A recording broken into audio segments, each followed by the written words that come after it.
Hi friends, today's topic of discussion is Law of Equi-Marginal Utility.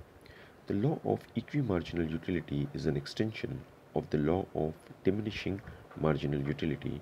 Here it explains the consumer equilibrium when he spends his income on various goods to maximize satisfaction. Here we will not go into theory, but here mainly we will explain equi-marginal utility schedule. As you can see over here, the first column is the unit of commodity. So here, or the number of unit consumed. So this is 1, 2, 3, 4, 5 units consumed. Here this is marginal utility of commodity A, marginal utility of commodity B, and marginal utility of commodity C. So as you can see, the marginal utility goes on decreasing as we consume one additional unit or the commodity A, and here also marginal utility decreases for commodity B as we go on consuming one additional quantity or purchasing one additional quantity. Similarly goes for product or commodity C, where on one additional quantity the marginal utility goes on decreasing. So as you can see over here, we have assumed marginal utility on consumption of one additional unit of that commodity, and here I have taken the price of commodity A as rupees 2 and price of commodity B as 3 and price of commodity C as 4. Then I have calculated the ratio where I have divided marginal utility, which I derived by consuming one unit of the commodity, okay, divided by the price of the commodity. So 24 divided by 2 is 12. So on consuming 2 units or buying 2 units of commodity A, the marginal utility is 20. 20 divided by the price of the commodity, so 20 divided by 2, that is 10.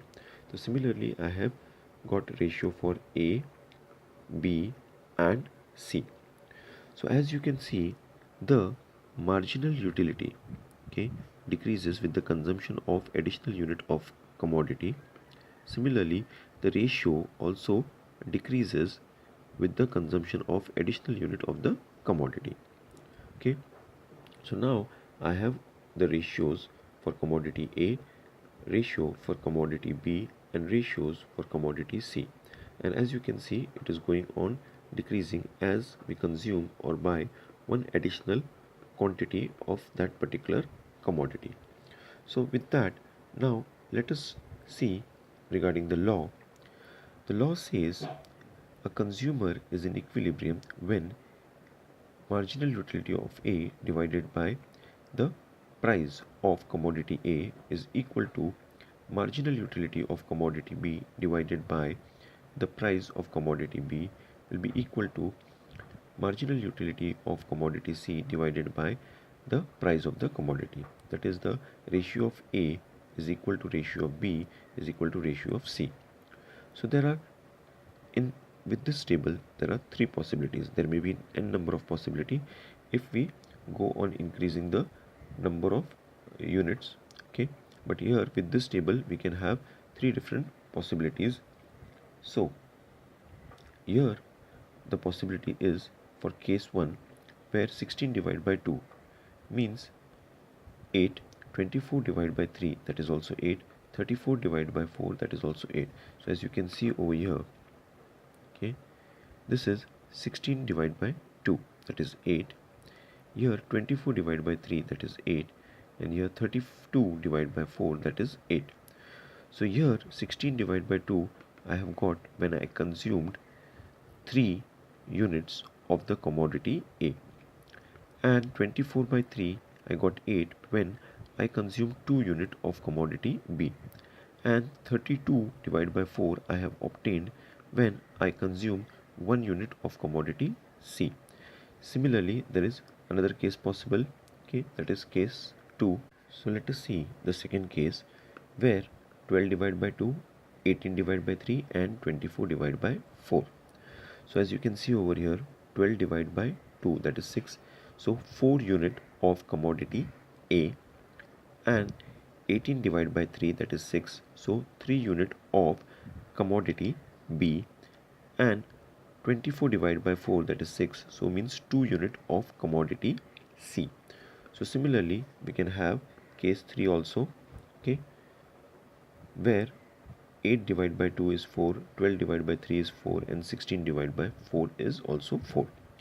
So here the person has to buy 3 units of A, 2 units of B, and 1 unit of C. For case 2, the person has to buy 4 units of A and 3 units of B and 2 units of C, as I explained earlier. Here, therefore, the income required to buy this commodity is, because as we know that we have assumed the price of the commodity A as 2 and price of commodity B as 3 and price of commodity C as 4. So I have to multiply by the number of units. So 2 into 3, and here rupees 3 into the 2 units of B, and rupees 4 into 1 unit of C, I got rupees 16. Similarly, here I got 25 and here I got 34.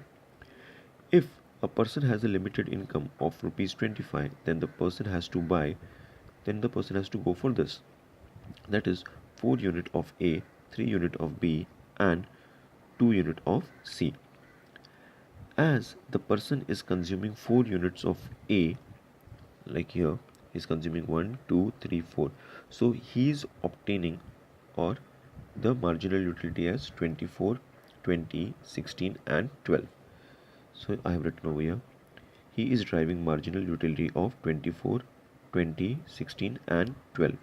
So the total, okay, utility which goes for A is 24 plus 20 plus 16 plus 12. So that is coming out to be 72. So the person is consuming 3 unit of B, as you can see over here, 1, 2, 3. So he is obtaining the marginal utility as 30, 24 and 18. So we need to add this 30, 24, 18. Similarly, it goes for commodity C, where he consumes 2 units of commodity C. So he derives, this is one quantity and this is two quantity. So he derives marginal utility as 32 and 24. So 32 and 24, if we add, it is 56. So here TU is 72, here the TU is 72, and here the TU is 56. So the TU derived is 72, 72 and 56 if we add. So total utility is 200 units. Okay, so a consumer obtains maximum TU from various commodity with the limited income of rupees 25. Okay, so no other combination of A, B and C can give him more than 200 units of TU. Hence, the law of equi-marginal utility guides the consumer to get maximum satisfaction from the given income while arranging his total expenditure. Therefore, the law has great practical significance. Hope you like the video. We will again meet in the next video very soon. Till then, goodbye.